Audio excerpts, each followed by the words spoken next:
They called her the cursed fat woman. No man wanted her, no family accepted her. Cast out to a forgotten piece of land near Tenochtitlan ruins, she lived alone, believing she was worthless. But the day a dying Aztec prince stumbled to her door begging for food, she discovered the shocking truth. Her worthless land was actually sacred Aztec royal ground, and her blood carried the lineage of emperors. Welcome to Old Life Stories. Quotes from times when respect and love were scarce. What are your thoughts on these times? Don't forget to leave a comment. If you enjoy the story, like and subscribe for more. It's story time. In the Valley of Mexico, in 1890, a few kilometers from the ruins of ancient Tenochtitlan, lived a 29-year-old woman named Xochitl Tlaloc.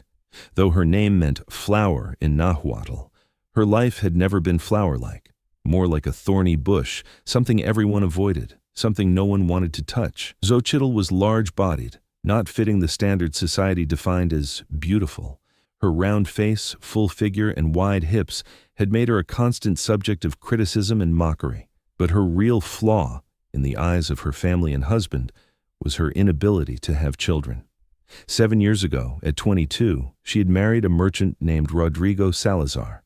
The marriage was unhappy from the start. Rodrigo hadn't taken her for love, but to erase the money her father owed him. But there was a condition. Xochitl must bear a child within a year. 1 year passed, then 2, then 3. No child came. Rodrigo became increasingly cold, increasingly cruel. "Why do you eat so much?" he would shout at dinner. "You're already useless. At least you could eat less." Xochitl's mother-in-law was even worse. "Fat and barren," she would say openly. The worst combination. At least if she were thin, she'd be pleasant to look at. At the end of the 6th year, Rodrigo reached his limit. One morning he summoned Xochitl to the sitting room. His lawyer and family were waiting there. "This marriage is ending," Rodrigo declared in a cold voice. "The contract is clear. No child, no marriage. Your debt is considered paid, but you get nothing." "But where will I go?" Xochitl asked, panicking. Rodrigo shrugged. "Not my concern. But I'll tell you what I'll do. I'll give you some land, against your father's debt as generosity." Land? Xochitl's heart raced. Maybe there was hope. "Yes, a piece near the Tenochtitlan ruins. Rocky, infertile, nobody wants it. But it'll be legally yours. Go there, die there if you want." Her mother-in-law had laughed. "No one can live on that land. It's cursed, but maybe it suits her." Xochitl's own family didn't help either. Her father Tlaloc was ashamed, because his daughter was returning with a failed marriage. "We can't keep you here," he said, avoiding her eyes. "People are talking. Go to Rodrigo's land. At least there you won't have to be ashamed in front of anyone." So Xochitl found herself completely alone. With a small bundle, a few tools, and a donkey, she went to the land everyone called cursed. The land really was terrible. Rocky, sloped, water source difficult. But it had one advantage. She was completely alone. No one saw her, no one judged her. Xochitl built a simple hut, stone and mud thatched roof. She tried to create a small garden, corn, beans, squash. It was difficult, but she survived. Each day she grew a bit stronger, not in body but in spirit. At night, she would look at the old Tenochtitlan ruins. The city had been destroyed centuries ago, but still had a majestic air. Pyramids, temples, palaces, all bearing the marks of Spanish conquest. Xochitl's grandmother was of Aztec descent. When she was little, she would tell her old stories, tales of Huitzilopochtli, the sun god, legends of Quetzalcoatl, the feathered serpent. "Royalty is in our blood," grandmother would say. "Never forget that, Xochitl. You are noble." But Xochitl had stopped believing these things. If she carried royal blood, why was she suffering so much? Why was society rejecting her? At the end of the 3rd year, one August morning, everything changed. Xochitl was working in her garden, gathering corn ears. The sun was hot, but she was used to it now. Her body's shape had changed, gained muscle, become stronger. She was still large-bodied, but no longer ashamed. This body was keeping her alive. She was returning to her hut when she saw something at her door. A man was lying there, motionless, as if dead. Xochitl quickly approached. The man was young, perhaps in his early 30s. He looked Aztec, pure Aztec, no Spanish mix. His skin was dark bronze, hair black and long, traditional tattoos on his body. But most striking were the man's clothes. These weren't ordinary peasant clothes. These were royal clothes, colorful feathers, jade ornaments, gold embroidery. Though worn and dirty, their value was evident. The man was alive. Xochitl checked his pulse. It was weak, but there. The man was extremely emaciated, probably hadn't eaten or drunk water for days. "My God," Xochitl murmured. She immediately took action. She carried the man inside. He was surprisingly light, like bones and skin. She laid him on her bed, started heating water. She carefully cleaned the man, washed the mud from his face, the dirt from his body. Then prepared weak soup, just corn and water. Strong food wouldn't hold in his stomach. She fed the man spoonful by spoonful. At first he couldn't swallow, was gagging. But slowly he began to accept. 1 spoon, 2 spoons, 3 spoons. Hours passed. The man was unconscious but breathing. Xochitl kept watch beside him, put cold compresses on his forehead, continued giving water and soup intermittently. Toward midnight, the man opened his eyes. Really opened them. He looked at Xochitl and a shocked expression appeared in his eyes. "You," he whispered in Nahuatl. "You, are you Xochitl?" Xochitl was surprised. "Yes, how do you know my name?" The man closed his eyes with relief. "I found you. Finally, I found you." "You found me? Will you tell me who you are?" The man was too weak to speak. "Cuauhtémoc," he said only. "My name is Cuauhtémoc." Xochitl froze. Cuauhtémoc, that name, the name of the last Aztec emperor. But he had died centuries ago. "Descendant," the man added, reading Xochitl's mind, "of the last emperor's grandson,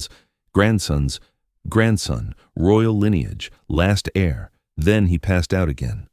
Xochitl couldn't sleep that night. Cuauhtémoc, royal lineage, could this be real? The next morning the man was a bit better. He could sit up, could speak. "Tell me everything," Xochitl said. "Who you are, why you came here, how you found me." Cuauhtémoc took a deep breath. His story was incredible, but also made sense. "When the Spanish came," he said, "our ancestors hid the most sacred things. Throne, crown, sacred stones. They hid everything, in places the Spanish couldn't find. But the most important thing wasn't just treasure, it was knowledge, knowledge of who the royal lineage was." "Continue," Xochitl said, holding her breath.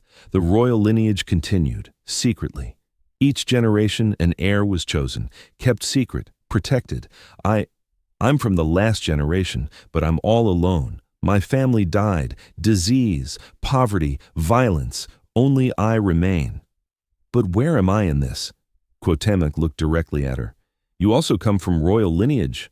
From your mother's side, your grandmother, Tlaloc lineage, lineage of the Aztec water god. That lineage was married to the emperor." Xochitl shook her head. "No, this can't be. I'm a worthless woman, rejected by her family, abandoned by her husband." "No," Cuauhtémoc said firmly. "You are the chosen one. The gods placed you here, on this specific piece of land, because this land is sacred royal ground." "What?" Xochitl's heart began pounding wildly. "Under your feet," Cuauhtémoc said, "is Moctezuma's secret temple. The royal treasure, throne, crown, sacred stones, all there, waiting for centuries, waiting for you." Xochitl couldn't believe it. "But how do you know?" "Because there are maps passed down from my grandfathers. There are signs, and exactly where your house stands is where the sign is." Cuauhtémoc slowly stood up. Xochitl supported him. They went outside together. "Behind the hut," Cuauhtémoc said, "Rocky Hill. We'll look for a pyramid sign there, 3 stones in triangle form." They searched together.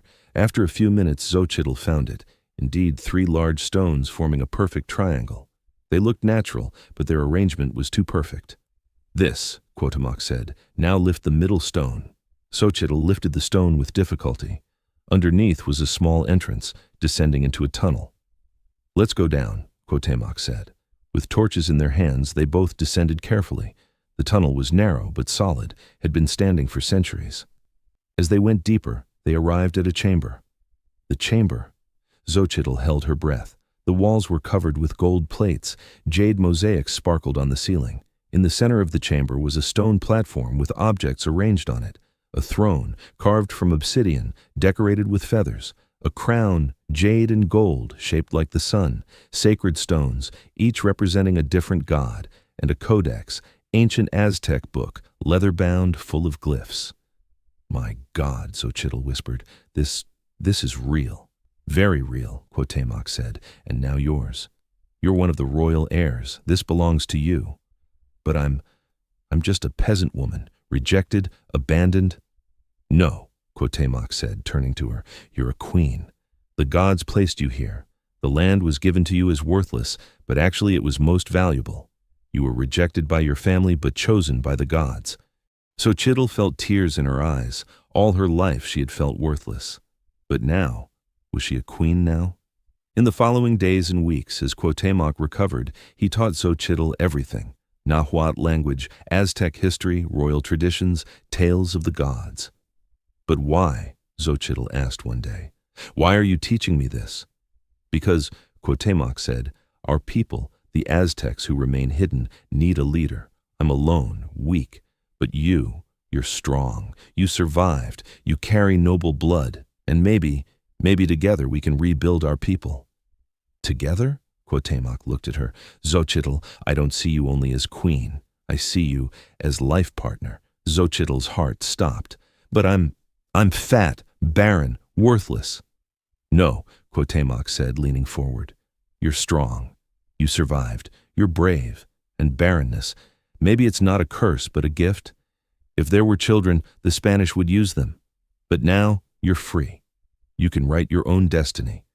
That night, under the stars, beside the ancient temple, Cuauhtémoc and Xochitl made promises to each other. But their happiness was short-lived, because Rodrigo, her former husband, had heard something.